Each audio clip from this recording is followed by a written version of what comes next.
Yes sir. Sir ಹೇಳ್ತಾರೆ ಇವತ್ತು ದೋಣಿ ನದಿ ಭೇಟಿ. ಈ ದೋಣಿ ನದಿ ತೀರದಲ್ಲಿರುವಂತಹ ಕೃಷಿ ಭೂಮಿ ಈ ಮುಂಗಾರು ಮಳೆಯಿಂದ ಪ್ರವಾಹದ ಒಂದು ಸಿಚುವೇಶನ್ ಆಗಿ ಇಲ್ಲಿ ಬೆಳೆಗಳು ನಾಶ ಆಗಿರುವಂಥದ್ದು ಆಗಿದೆ. ಸೊ ಈ ಸಲ ನೀರು ಸ್ವಲ್ಪ ಜಾಸ್ತಿ ನಮ್ಮ ಹತ್ರ ಮಳೆ ಬಂದಿರುವುದರಿಂದ ಆಗಿರುವಂಥ ಹಾನಿಯನ್ನು ವೀಕ್ಷಣೆ ಮಾಡಲಿಕ್ಕೆ ಬಂದಿದ್ದೇವೆ. ಸುಮಾರು ಇಲ್ಲಿ ದೋಣಿ ನದಿ ಪ್ರವಾಹದಿಂದ ಅಂದಾಜು ಪ್ರಕಾರ ಸುಮಾರು ಒಂದು 5,500 ಹೆಕ್ಟೇರ್ಗಿಂತ ಹೆಚ್ಚು ಜಮೀನುಗಳು ಮುಳುಗಡೆ ಆಗಿದೆ ಅನ್ನುವಂಥದ್ದು ವರದಿ ಇದೆ. ಬಟ್ ಡೀಟೈಲ್ಡ್ ಸರ್ವೆ ರಿಪೋರ್ಟು ಈಗ ನಡೀತಾ ಇದೆ.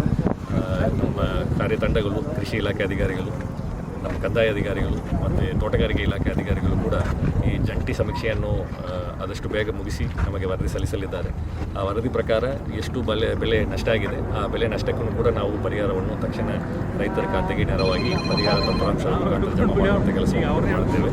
ಅದರ ಜೊತೆಗೆ ಇಲ್ಲಿರುವಂಥ ರೈತರು ಒಂದು ಕಾಯಮಾಗಿ ಒಂದು ಶಾಶ್ವತ ಪರಿಹಾರವಾಗಿ ಬೇಕು ಅಂತ ಹೇಳಿ ಒಂದು ಬೇಡಿಕೆಯನ್ನು ಕೂಡ ಇಟ್ಟಿದ್ದಾರೆ. ಅದಕ್ಕೆ ಬೇಕಾಗಿರುವಂತಹ ಫಂಡು ಮತ್ತು ಪ್ಲ್ಯಾನು ಏನಿದೆ ಅನ್ನೋದ್ರ ಬಗ್ಗೆಯೂ ಕೂಡ ಜಿಲ್ಲಾ ಮಟ್ಟದಲ್ಲಿ ಚರ್ಚೆಯನ್ನು ಮಾಡ್ತೇವೆ.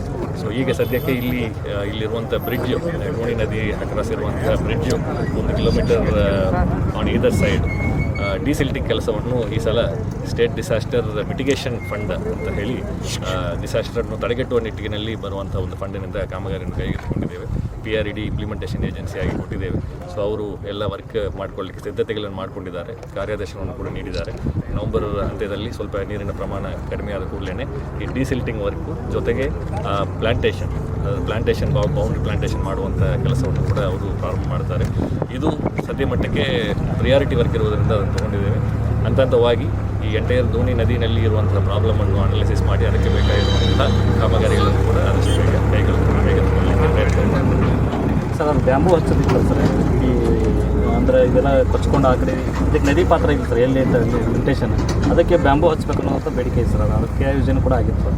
ಅದನ್ನೇನು ಯಾವ ರೀತಿ ಪ್ಲ್ಯಾನ್ ಮಾಡ್ತೇವೆ? ಈಗ ಸದ್ಯಕ್ಕೆ ಫಸ್ಟ್ ಪ್ರಿಯಾರಿಟಿ ಡಿಸಿಲ್ಟಿಂಗ್ ಮಾಡಬೇಕು. ಎರಡನೇದು ತಾವು ಹೇಳಿದ ಹಾಗೆ ಡಿಸಿಲ್ಟಿಂಗ್ ಮಾಡಿದರೂ ಕೂಡ ಅದು ಮತ್ತೆ ಕೊಚ್ಕೊಂಡು ಬ್ಲ್ಯಾಕ್ ಕಾಟನ್ ಸಾಯಿಲ್ ಇರುವುದರಿಂದ ಮತ್ತೆ ಬಂದು ಸಿಲ್ಟ್ ಆಗುವಂತಹ ಒಂದು ಸನ್ನಿವೇಶ ಆಗಿದೆ. ಹಿಂದೆನೂ ಕೂಡ ಆ ರೀತಿ ಆಗಿರುವಂಥ ಹಿನ್ನೆಲೆಯಲ್ಲಿ ಈ ಸಲ ಈ ಕ್ರಿಯಾಯೋಜನೆಯಲ್ಲಿ ಬ್ಯಾಂಬೂ ಪ್ಲಾಂಟೇಷನು ಸಹ ಆಗಬೇಕು ಅಂತ ಹೇಳಿ ಅದರಲ್ಲಿ ಇಟ್ಕೊಂಡಿದ್ದೇವೆ. ಸೊ ದಟ್ ಅದು ರೂಟ್ಸು ಮತ್ತು ಈ ರೈತರ ಹೊಲಕ್ಕೆ ಮತ್ತೆ ಅದು ಸಿಲ್ಟು ಡೆಪಾಸಿಟ್ ಆಗದ ಹಾಗೆ ಅದನ್ನು ನೋಡ್ಕೊಳ್ಳಿಕ್ಕೆ ಅನುಕೂಲ ಆಗಲಿದೆ. ಸೊ ಅದನ್ನು ಈ ಸಲ ಮಾಡ್ತೇವೆ. ಈ ಪರ್ಮನೆಂಟ್ ಸೊಲ್ಯೂಷನ್ ಅಂದರೆ ಹೂಳು ತೆಗಿಬೇಕು ಅನ್ನುವಂಥದ್ದು ಪರ್ಮನೆಂಟ್ ಸೊಲ್ಯೂಷನ್ ಅಂತ ಭಾಳ ವರ್ಷದ ಬೇಡಿಕೆ ಇದೆ. ಈಗ ಹೂಳು ತೆಗೆಯುವಂಥದ್ದೇ ಅದು. ಈಗ ಹೂಳು ತೆಗೆಯುವಂಥ ಕಾಮಗಾರಿಯನ್ನೇ ಈಗ ಈ 4 ಕಡೆಯೂ ಪ್ರಿಯಾರಿಟಿ ಮೇಲೆ ಎಲ್ಲಿ ಬ್ರಿಡ್ಜಸ್ ಮೇಜರ್ ವಿಲೇಜಸ್ನಲ್ಲಿ ಕ್ರಾಸ್ ಆಗ್ತಾ ಇದೆಯೋ ಅಲ್ಲಿಯೂ ತೊಗೊಂಡಿದ್ದೇವೆ. ಈ ಅನುದಾನಕ್ಕೆ ಅನುಗುಣವಾಗಿ ಈಗ ಎಂಟೈರ್ ಸ್ಟೆಚ್ನಲ್ಲಿ ಹೂಳು ತೆಗೆಯುವಂಥ ಕಾಮಗಾರಿ ಈಗಾಗಲೇ ಒಂದು ಕ್ರಿಯಾಯೋಜನೆ ಕೈನಲ್ಲಿ ಇದೆ. ಅದಕ್ಕೆ ಬೇಕಾಗಿರುವಂಥ ಅನುದಾನ ಮತ್ತು ಅದನ್ನು ರೀವರ್ಕ್ ಮಾಡಿಕೊಂಡು ಎಷ್ಟಾಗ್ತದೆ ಅಂತ ಒಂದು ಸ್ಟಡಿ ಮಾಡಿಕೊಂಡು ಅದನ್ನು ನಾವು ಸಬ್ಮಿಟ್ ಮಾಡ್ತೇವೆ ಪ್ರಪೋಸಲ್.